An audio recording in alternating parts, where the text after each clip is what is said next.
नमस्कार और मान्या एजुकेशन में आपका स्वागत है। आज के लेसन में हम लोग जानेंगे इंटरनेट और सोशल मीडिया के बारे में।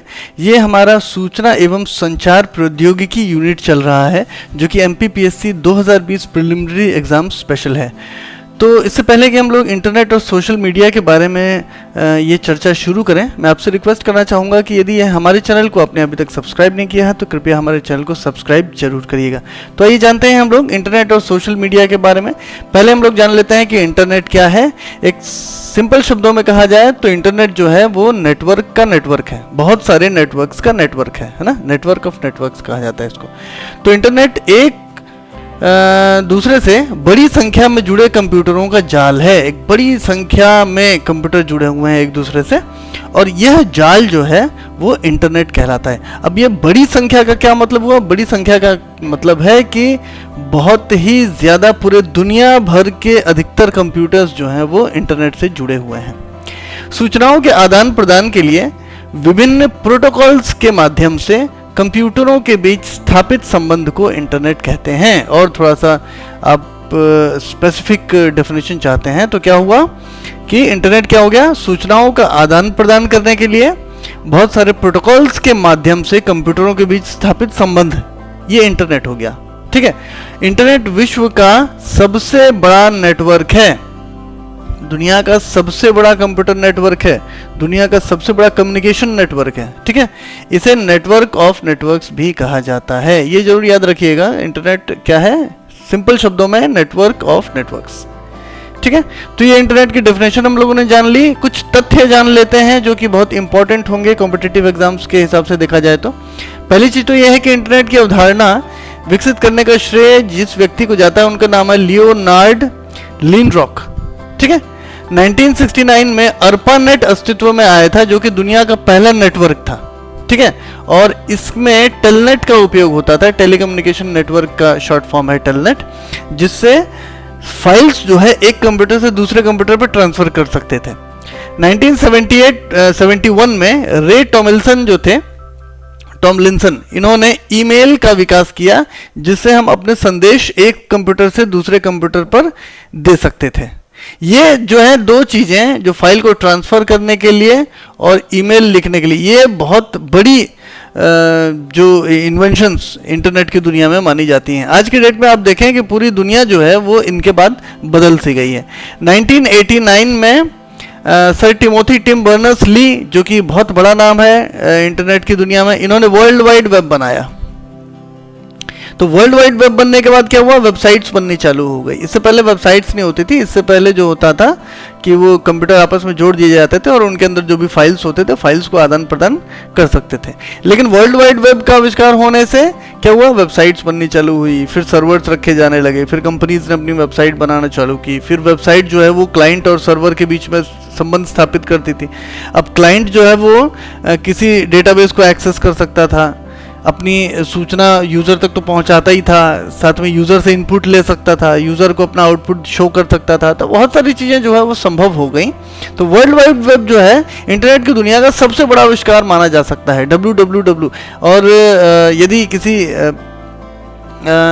www का मतलब ये हो गया कि इसके बाद के जो जितने भी टेक्नोलॉजीज़ हैं वो माना जाए कि किस चीज़ पे बेस्ड थी, तो वो वर्ल्ड वाइड वेब पे बेस्ड थी। 1995 में याहू लॉन्च हुई। याहू बहुत ही पॉपुलर अपने ज़माने का ईमेल सर्विस था।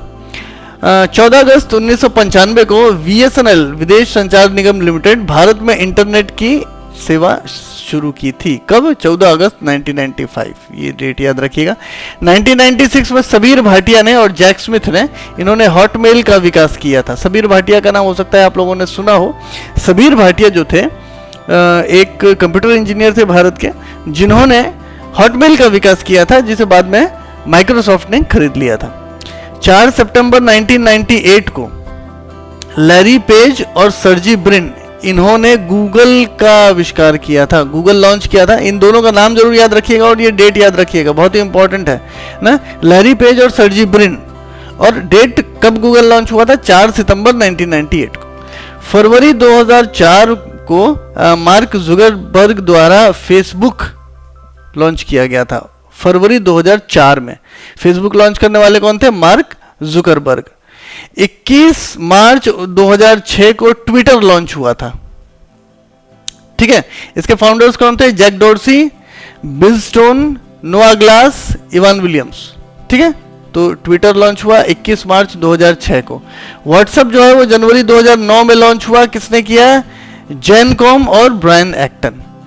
तो ये कुछ विशेष तथ्य हैं, कुछ इंपॉर्टेंट तथ्य हैं जो कि हम लोगों को जानना बहुत ज़रूरी है इंटरनेट के बारे में, और ख़ासतौर से यदि आप कॉम्पिटिटिव एग्जाम्स की तैयारी कर रहे हैं तो ये कुछ तथ्य आपको बिल्कुल याद होने चाहिए।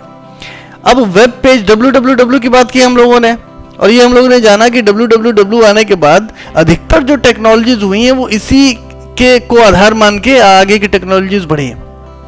ठीक है, तो www आने के बाद वेब पेजेस, वेबसाइट बनने संभव हो गए। तो क्या है वेब पेज और वेबसाइट?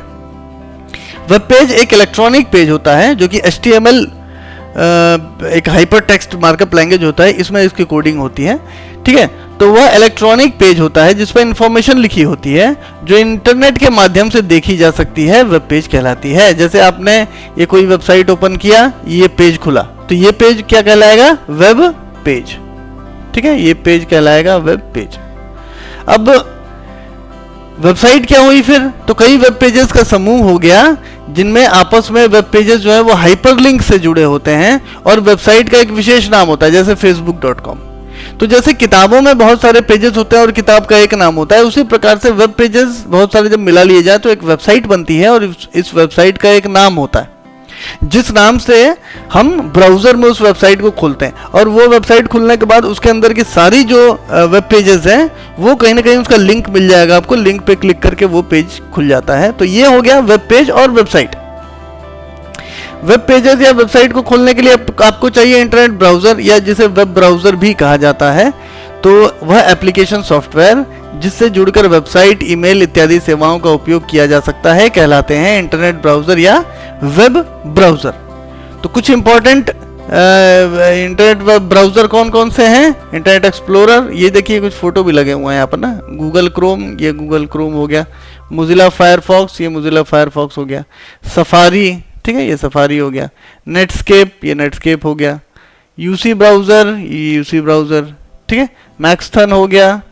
स्लिम ब्राउजर ये वाला है, स्लिम ब्राउजर। स्लिम जेट होता है, ये स्लिम जेट। तो ये जो है कुछ इंपॉर्टेंट, फेमस, प्रसिद्ध इंटरनेट या वेब ब्राउजर है। ठीक है, ये एक वेब ब्राउजर का आपको फील दिया गया है। ये गूगल क्रोम है। क्रोम का आपको ये, जब क्रोम आप ओपन करेंगे अपने कंप्यूटर में ये वेब ब्राउज़र, तो कुछ इस तरह से आपको दिखेगा। हालांकि ये जो फेस है इसका थोड़ा डिफरेंट भी हो सकता है, लेकिन ये मोटे मोटे तौर पे इस तरह से दिखेगा। यहाँ पर वेबसाइट का नाम लिखा जाता है। जो भी वेबसाइट आप ओपन करने वाले हैं वो यहाँ पर, इसको बोलते हैं एड्रेस बार। ठीक है, इसमें देखिए back button, forward button, refresh button, ये सब होता है इसमें। यहाँ से आप नए नए टैब्स खोल सकते हैं इसमें। वैसे आप लोग जानते होंगे इसके बारे में। तो ये जो है वो एक लुक एंड फील है इंटरनेट ब्राउजर का, और यहाँ पर हम लोगों ने गूगल क्रोम का ये फील देखा। वेबसाइट्स जब ओपन होती हैं तो वेबसाइट का नाम जो होता है उसमें डोमेन नेम होता है। तो ये डोमेन नेम क्या है ये समझ लेते हैं। प्रत्येक वेबसाइट को जिस नाम से इंटरनेट ब्राउजर पर खोला जाता है उसे हम डोमेन कहते हैं। ठीक है, और ये डोमेन कौन बनाता है? Internet corporation for assigned names and numbers, ICANN, एक अमेरिकी संस्था है जो दुनिया भर के डोमेन्स को मैनेज करती है। अगर आप अपनी वेबसाइट के लिए डोमेन नेम लेना चाहते हैं तो आपको ICANN से सर्टिफाइड किसी भी रजिस्ट्रार से अपना डोमेन रजिस्टर करना होता है। तो ये कौन कौन से रजिस्ट्रार हैं? जैसे GoDaddy, बिगरॉक, होस्टगेटर वगैरह वगैरह। ये कुछ कंपनीज हैं जिनको ICANN ने सर्टिफाई किया है, इनको ऑथराइज किया है रजिस्ट्रार के रूप में। और आपको अपने वेबसाइट बनानी है, वेबसाइट का नाम आपको लेना है ताकि वो नाम लिख के यूजर आपके वेबसाइट को एक्सेस कर सके। तो ये नाम आपको कौन देगा? यही रजिस्ट्रार देंगे। ठीक है, और डोमेन नेम क्या है? डोमेन नेम प्रदान करने की सेवा को डोमेन नेम सर्विस कहा जाता है। डोमेन नेम प्रदान करने की सेवा, डोमेन नेम के उदाहरण क्या हो गए, जैसे google.com, facebook.com, operanistic.com। ये .com जो है ये बताता है कि वेबसाइट किस प्रकार की होगी। जैसे .com है मतलब ये कॉमर्शियल वेबसाइट है, .net होगा मतलब नेटवर्किंग वेबसाइट है, .in होगा मतलब भारत की वेबसाइट है, ठीक है, .edu होगा मतलब एजुकेशनल वेबसाइट है। इस तरह से ये डॉट के बाद जो 3 या 4 अक्षर आते हैं ये भी बहुत इंपॉर्टेंट होते हैं। डोमेन नेम का आखिरी भाग वेबसाइट की प्रकृति को दिखाता है, ठीक है। वेबसाइट की प्रकृति यानी वेबसाइट किस प्रकार का काम कर रहा है, या फिर वेबसाइट किस प्रकार के संगठन से जुड़ा हुआ है, किस प्रकार के ऑर्गेनाइजेशन से जुड़ा हुआ है। उदाहरण है .com commercial, .org non profit organisation, .edu educational website, .gov government website, .net networking website, .info informative web pages या website, .in based in India website, .ac.in academic website in India, और .us यानी कि America का, US का है। ये हम लोगों ने कुछ लिखे हैं, वैसे तो आप जैसे ही .in .us ये देश के लिए हिसाब से हो गए, तो ऐसे तो बहुत सारे देश हो गए, तो मतलब ये ऐसे सैकड़ों जो है वो डोमेन नेम आपको देखने को मिलेंगे। सर्च इंजन के बारे में जानना बहुत ही जरूरी है। सर्च इंजन क्या है, जैसे google.com पे आपको कोई चीज़ ढूंढनी है, कीवर्ड सर्च करना है, आपको देखना है आज का वेदर, तो आपने लिख दिया वेदर टुडे, ठीक है। आपको जानना है कि इस वक्त दिल्ली में कितना टेम्परेचर है, तो आपने लिख दिया लाइव टेम्परेचर इन दिल्ली। तो इस तरह से जो लिख के हम लोग सर्चिंग कर लेते हैं, ऐसी वेबसाइट जिसमें हम सर्च करते हैं उसे बोलते हैं सर्च इंजन। तो जिस वेबसाइट का इस्तेमाल अन्य वेबसाइट की लिंक, इमेज, वीडियो इत्यादि को ढूंढने के लिए किया जाता है, अन्य वेबसाइट में जो जानकारी लिखी है वो ढूंढने के लिए जिस वेबसाइट का उपयोग करते हैं उसे सर्च इंजन कहा जाता है। तो अन्य वेबसाइट की लिंक, इमेज, वीडियो, ये सब चीजें जो है वो सर्च इंजन आपको ढूंढ के एक लिस्ट दे देता है। अब आपको जो देखना है आप उसके बाद देख सकते हैं। कुछ सर्च इंजन निम्नलिखित हैं, कुछ जो इंपॉर्टेंट हैं, जो यूज किए जाते हैं, प्रसिद्ध हैं, वो है google.com जो कि दुनिया की सबसे ज्यादा हिट की जाने वाली वेबसाइट है, bing.com, yahoo.com, ask.com, AOL, americaonline.com, baidu.com, ठीक है। ये हो गया आपका वुल्फ अमाल्फा, ठीक है। डकडकगो, archive.com, ये कुछ इंपॉर्टेंट सर्च इंजन्स हैं।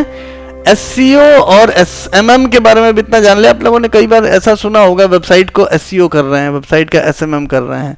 SEO और SMM, SEO का फुल फॉर्म हो गया सर्च इंजन ऑप्टिमाइजेशन, और SMM का मतलब हो जाता है सोशल मीडिया ऑप्टिमाइजेशन, है ना, ये SMO कर देते हैं इसको, ठीक है। तो सर्च इंजन ऑप्टिमाइजेशन या सोशल मीडिया ऑप्टिमाइजेशन, ये किसी भी वेबसाइट या ब्लॉग को पॉपुलर करने की तकनीक होती हैं। अब जानते हैं हम लोग सोशल मीडिया क्या चीज है। सोशल मीडिया पे लगभग आज के डेट में शायद ही कोई व्यक्ति ऐसा मिले जो स्मार्टफोन यूज करता हो और वो सोशल मीडिया पे उपस्थित ना हो, सोशल मीडिया पे उसका प्रोफाइल ना हो। जो लोग स्मार्टफोन यूज नहीं करते उनका हो सकता है उनका कोई प्रोफाइल ना हो, लेकिन स्मार्टफोन के साथ साथ तो सोशल मीडिया बिल्कुल होता ही होता है, जहां तक मैंने फील किया है या आपने भी फील किया होगा। वह वेबसाइट या मोबाइल ऐप जिसके द्वारा लोग अपना प्रोफाइल बनाकर अन्य लोगों से जुड़ सकते हैं, सोशल मीडिया की छद्म दुनिया बनाते हैं। इस दुनिया में लोग एक दूसरे से बात कर सकते हैं। सोशल मीडिया क्या है, वह वेबसाइट या मोबाइल ऐप जिसके द्वारा लोग अपना प्रोफाइल बनाते हैं और अन्य लोगों से जुड़ते हैं। सोशल मीडिया क्या है, एक छद्म दुनिया है, एक छद्म दुनिया है, एक्चुअल दुनिया नहीं है, छद्म दुनिया है। वहां पे प्रोफाइल्स हैं, वहां पे एक्चुअल ह्यूमन बीइंग्स नहीं है, प्रोफाइल्स हैं, ठीक है। इस दुनिया में लोग एक दूसरे से बात करते हैं, एक दूसरे से डेटा शेयर कर सकते हैं, टेक्स्ट, ऑडियो, वीडियो, इंफॉर्मेशन, ये सब चीज़ों की शेयरिंग कर सकते हैं। तो ये चीज़ होती है सोशल मीडिया। कुछ इंपॉर्टेंट सोशल मीडिया की वेबसाइट या मोबाइल ऐप है, facebook.com जिसमें आप प्रोफाइल बना सकते हैं, twitter.com, youtube.com, इंस्टाग्राम, पिनिंटरेस्ट, है ना, लिंक्डइन। ये कुछ इंपॉर्टेंट वेबसाइट्स या मोबाइल ऐप्स हैं जिनका उपयोग सोशल मीडिया में प्रोफाइल बनाने के लिए किया जाता है और लोगों से जुड़ने के लिए। कुछ ऐसी मोबाइल ऐप्स हैं जो ये वाले जो मैंने बोले ना, ये मोबाइल ऐप और वेबसाइट्स दोनों वाले हैं। और ये कुछ हैं जो सिर्फ जो है मोबाइल ऐप्स के हिसाब से बनाए गए हैं। तो एक है व्हाट्सएप, सभी के मोबाइल में आपको मिल ही जाएगा। स्नैपचैट जो कि काफ़ी तेज़ी से पॉपुलर हो रहा है। तो ये था इंटरनेट और सोशल मीडिया के बारे में। उम्मीद है कि आपको ये लेसन अच्छा लगा होगा। आपके मन में कोई डाउट हो तो कमेंट बॉक्स में जरूर लिखिएगा। चैनल को सब्सक्राइब नहीं किया हो तो कृपया सब्सक्राइब जरूर करिएगा। नमस्कार।